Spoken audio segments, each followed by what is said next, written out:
Hi, I'm Andrew Roach. Thank you for taking a few minutes to watch this video about how I bring adaptability and a growth mindset to new situations to contribute from day one. This is a part of a series of videos which you can find on my personal site, which is listed at the bottom of this slide and in the video description. And if you'd like to get in touch, my LinkedIn profile is also listed below. Throughout my career, I've encountered new and novel situations and responsibilities and tasks. I expect that my next role will be no different. There will be a lot to learn, and I'm confident that I will be able to do so quickly and deliver value and have a positive impact on my area of responsibility. Having a growth mindset is critical, and I welcome the opportunity and challenge as an opportunity to broaden my professional horizons. My approach to do this is to first learn the new topic by consuming relevant content and talking to the experts and stakeholders. Next is to understand the broader context and strategic objectives. Next is to apply my existing knowledge and experience, and finally, applying critical thinking and creative problem solving. Here are a few examples. Following the launch of a government-wide system, there was a surge in help desk tickets. As the technical team worked on system fixes, I discovered that the help desk vendor didn't have the metrics in place to track the backlog and progress in clearing those tickets.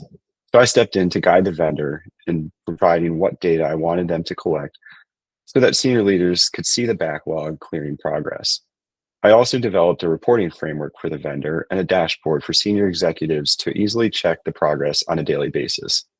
The agency had liked the visualization so much that she used it in applying pressure to the vendor's CEO to scale resources to clear the backlog, which led to a dramatic reduction in outstanding tickets.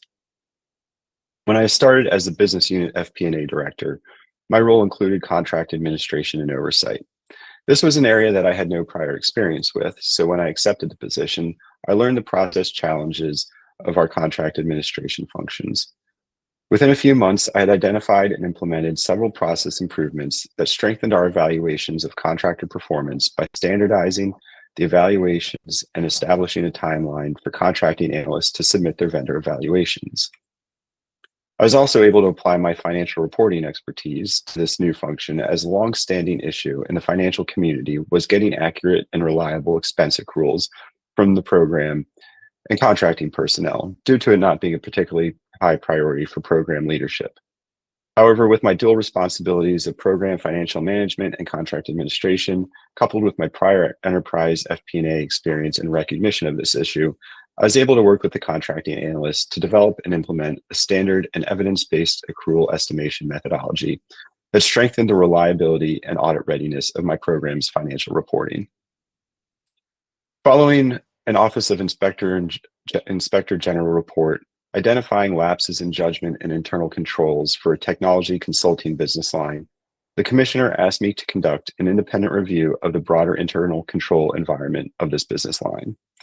While I wasn't familiar with the specific internal control issues, I partnered with our legal department and developed a sampling methodology to ensure a representative cross-section of contracts and transactions.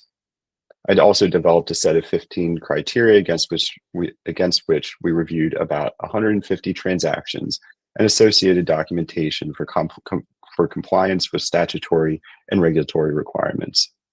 Over the course of 90 days, I identified and developed 10 findings and recommendations to strengthen the business line's internal controls. I worked closely with the business line managers to validate the accuracy of my findings throughout the process. This ensured their buy-in and concurrence with the associated recommendations. When I briefed the commissioner on the findings and recommendations, the business line came prepared with the corrective actions already in progress.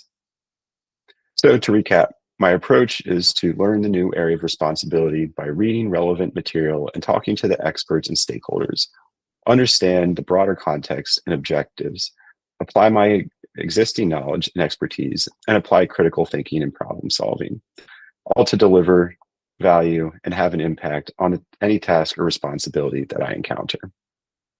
Thanks again for watching, and if you'd like to discuss how I can strengthen your organization's financial, strategic, and performance management functions, please reach out on LinkedIn or via email, which can be found on my resume, which is on my personal site.